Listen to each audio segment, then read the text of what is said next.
For 21 seasons, KTV show called The New Yankee Workshop made viewers love watching Norm Abram. He was calm, really good at building things, and loved working with wood. Week after week, he showed us how to build everything from pretty furniture to outdoor gazebos. He always made hard projects seem easy to do. But in 2009, even though lots of people watched his show and he had plenty of money to keep making it, the show suddenly stopped. Norm had built over 235 projects on TV, but he decided to quit when his show was still really popular. What made him want to close his famous workshop for good? Norm Abram was born on October 3, 1949, in Woonsocket, Rhode Island. But he grew up in a town called Milford, Massachusetts. From the time he was little, Norm spent more time in his dad's workshop than playing outside. His father worked as a carpenter, someone who builds things with wood. His dad believed that every nail should go in the right place and that building things well was something to be proud of. So it wasn't surprising that Norm started learning. Not in a classroom, but when he was 9 years old. He helped his dad put wooden floors in people's houses. By the time Norm was in high school, he worked with his father every summer. That's how Norm learned how tools work, what wood looks like up close, and how to turn pieces of wood into beautiful things. But like many kids from small towns, he didn't think being a carpenter would be his job when he grew up. So when it was time for college, Norm Abram went to the University of Massachusetts Amherst. He didn't study woodworking, he studied mechanical engineering instead. It didn't take long for Norm to figure out that even though he was good with his hands, his heart wasn't into math and science. Engineering felt cold and boring. What he really wanted was to work with his hands and get sawdust all over them. So he changed to business classes, thinking maybe that would be better for him. But even that couldn't keep him interested. His mind kept thinking back to the work he knew, the hands-on real work his father had taught him. So before he finished college, Norm left school and went back to where he belonged, the workshop. After leaving school, Norm spent 3 years working for a big construction company in New England. He wasn't just a regular worker, though. He had something special about him. It didn't take long before his bosses made him a supervisor who told other workers what to do. The job was big and important, but it wasn't enough for Norm. He wanted to start his own business. So in 1976, he started a company called Integrated Structures, Inc. It was his own building company. His first big job by himself was building a general store on the pretty island of Nantucket. This project would start the next part of his life in ways he couldn't even imagine yet. In 1979, Norm took what seemed like a regular job, building a small barn in someone's backyard. The man who owned the house was named Russell Moorish. Now Moorish wasn't just any regular homeowner. He made TV shows, and he was really good at spotting talented people. Something about the way Norm worked, the way he used every piece of wood, how neat and careful he was, caught Moorish's attention. This wasn't just a carpenter hammering away. There was something almost like art in the way Norm worked. Russell Moorish knew he had found something special, something more than just a guy with a toolbox, so he asked Norm to help with a new project. A television show called This Old House. The idea was simple. Take an old, broken-down Victorian house in Dorchester and fix it up on camera. But this wasn't just a show about fixing houses. It was about teaching people how to do it. And Norm, with his quiet, calm way of talking and his deep knowledge, fit right in. At first, Norm was just the carpenter working on the house. But before long, he was on camera explaining how to put in a beam or how to measure twice, cut once. And the people watching loved him. He wasn't flashy or loud like other TV people. He was just Norm, a guy who really knew his job inside and out and could teach you things without making it feel like school. As This Old House became popular, so did Norm. People weren't just watching for the house, they were watching for Norm. His steady hands, his detailed explanations, and his respect for building things well made him stand out. It wasn't long before Russell Morash saw another chance. Why not give Norm his own show? And so the new Yankee Workshop was born. It was 1988, and Russell Morash knew they had something special. People weren't just watching to learn about houses anymore. They were watching for Norm, his step-by-step way of doing things. His deep knowledge and his calm voice made woodworking feel easy and almost relaxing. If Norm could bring old houses back to life, imagine what he could do with a show just about woodworking. But before they could get started, they needed a place to film. And it just so happened that Morash already had the perfect spot. Remember that barn Norm built in Russell's backyard in 1979? That would become the famous workshop. At first, it was just a simple building, but they made it bigger and changed it to fit Norm's style. It became a real woodworking paradise, a 36 by 26 foot shop full of all the tools and equipment a carpenter could dream of. By 1989, the new Yankee Workshop showed its first episode. The idea was simple. Norm would take viewers step by step through making a new project each week. Sometimes it was a piece of furniture with classic, pretty designs. Other times it was more useful things like workshop tools. But it was always practical and beautiful. Norm used both old-fashioned hand tools and new power tools, showing that mixing old and new ways could make amazing results. The projects weren't just simple do-it-yourself tricks either. Norm's work went from easy projects for beginners to complicated copies of old antique furniture. There was something for everyone, whether you had been working with wood for years or had never picked up a chisel in your life. But it was never scary or too hard. Norm's calm, steady way of talking guided you through it all. Every inch of that shop was carefully arranged. Viewers at home might have thought it was in Norm's backyard, but no, it was all set up on Russell Morash's property. When they first started filming, the shop didn't even have a door. So what did Norm do? Of course, he built the now famous sliding barn door himself. It became part of the show's charm, with Norm always closing up shop as each episode ended. Inside, the shop was a woodworker's dream. It was 936 square feet of well-organized mess. The west wall had a backbench and drill press. The south wall was home to the miter bench, a storage area, and the radial arm saw. And though you didn't often see it on camera, there was also a computer, a TV, and a small office tucked away in the corner. The east wall had stairs going up to a loft area where Norm kept jigs, an edge sander, and the dust collector. As useful as it was cozy. And then there was the main attraction.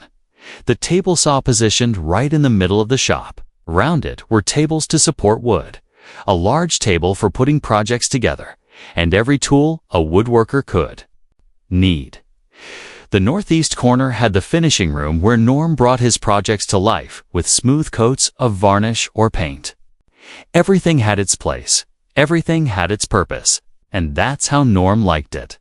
The projects Norm worked on weren't just limited to things you build inside. Over the course of the show's 21 seasons, the new Yankee Workshop also did outdoor builds.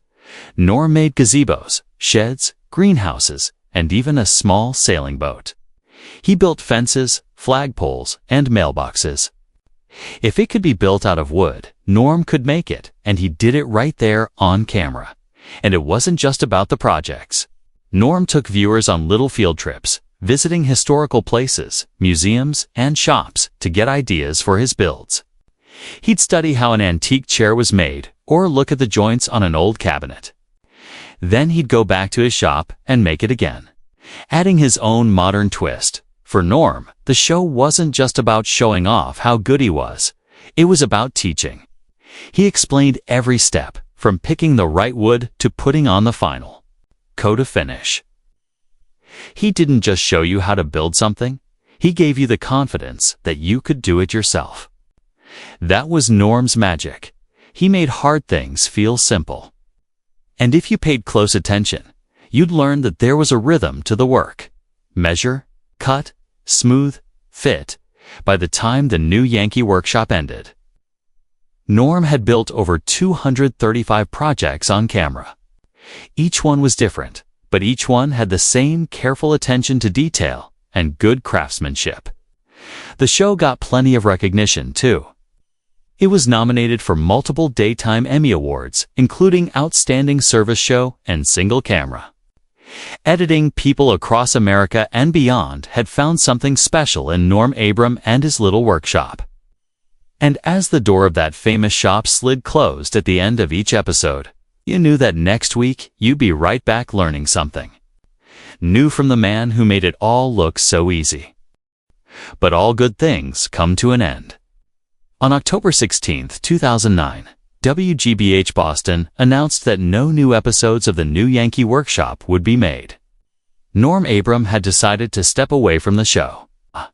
In his typical, quiet, humble way, he thought about the decision, saying, "We've had a great run, built challenging projects, met wonderful woodworkers, and received loyal support from millions of viewers." It wasn't that the show couldn't keep going. According to Norm, they had all the money they needed. The companies that paid for the show were still on board. The viewers were still loyal. The show could have run for years longer, but Norm felt he had done everything he set out to do. After 21 seasons of non-stop building, he was ready for something different. More time with family, more time away from the cameras. Even though the show was no longer making new episodes, the love for the new Yankee Workshop didn't fade. Episodes stayed available for streaming through This Old House Insider and on newyankee.com for several years. Woodworkers could still get project plans and watch their favorite builds again. It was like a digital library for Norm's greatest hits. But nothing lasts forever in the digital world either. On September 5, 2022, the streaming options disappeared. The license agreement between Morash Associates, WGBH, and This Old House Ventures expired. Suddenly, fans were left without their beloved episodes. It seemed like the door to Norm's shop had closed for good. Then, on January 13, 2023, a small miracle arrived on YouTube, of all places. Russell Morash, the man who had seen the potential in Norm all those years ago, posted a video announcing something special. The new Yankee Workshop was back, this time on YouTube. He gave a brief tour of the shop that had become legendary and promised that the episodes would now be available to a whole new generation. Anyone who wanted to could just pull up YouTube and watch the woodworking wisdom of Norm Abram anytime.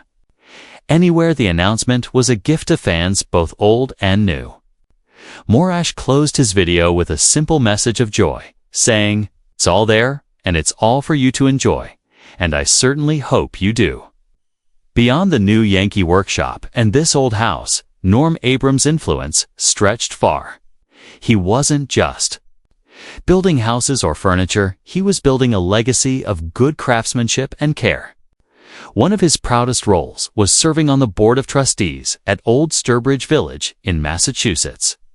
It was a place that preserved history, and that was something Norm deeply connected with. He believed in keeping traditions alive, whether through restoring old homes or making sure the next generation of woodworkers understood the value of the past. It was fitting then that in 2001, Norm was invited to give the graduation speech at the North Bennett Street School, a school known for teaching craftsmanship.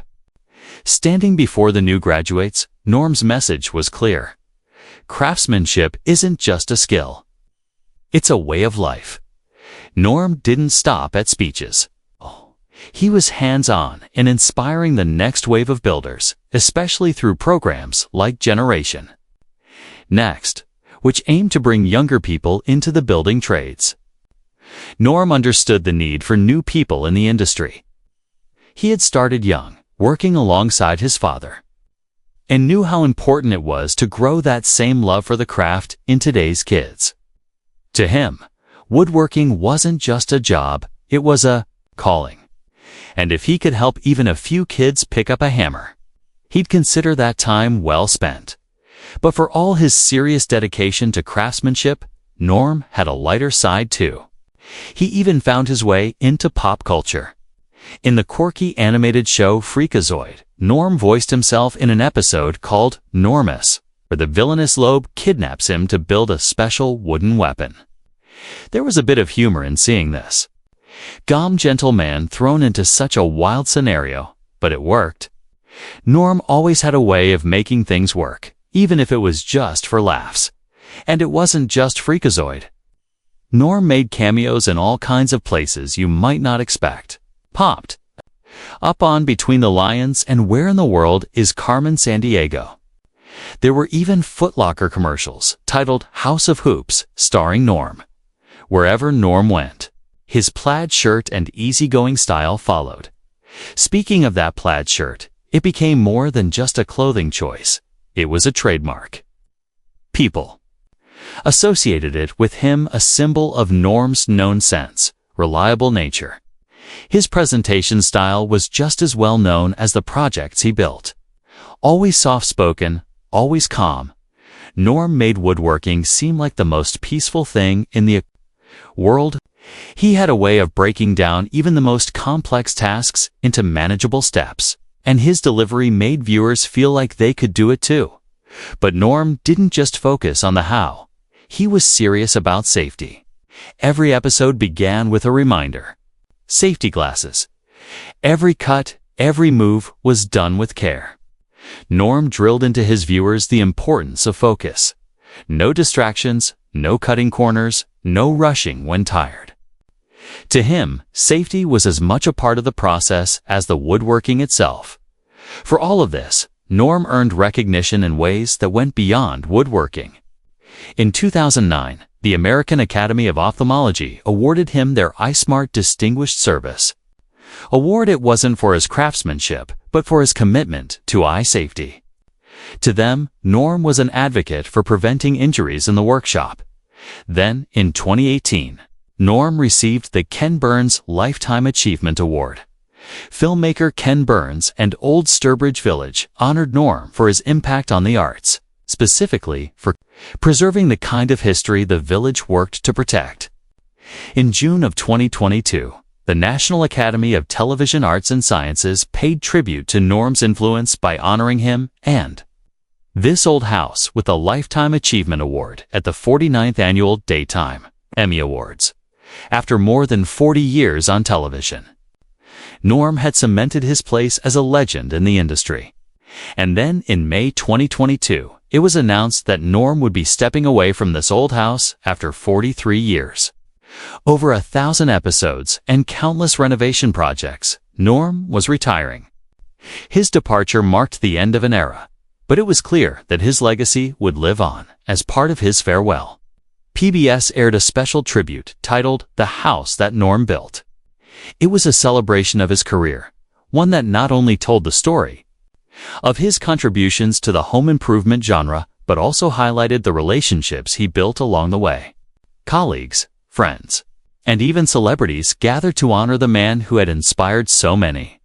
Norm Abram might have retired from television, but his presence in the world of woodworking and home improvement would continue to inspire. Through every project, every safety tip, and every patient explanation, Norm had left his mark not just on the homes he restored, but on the hearts of those who followed him.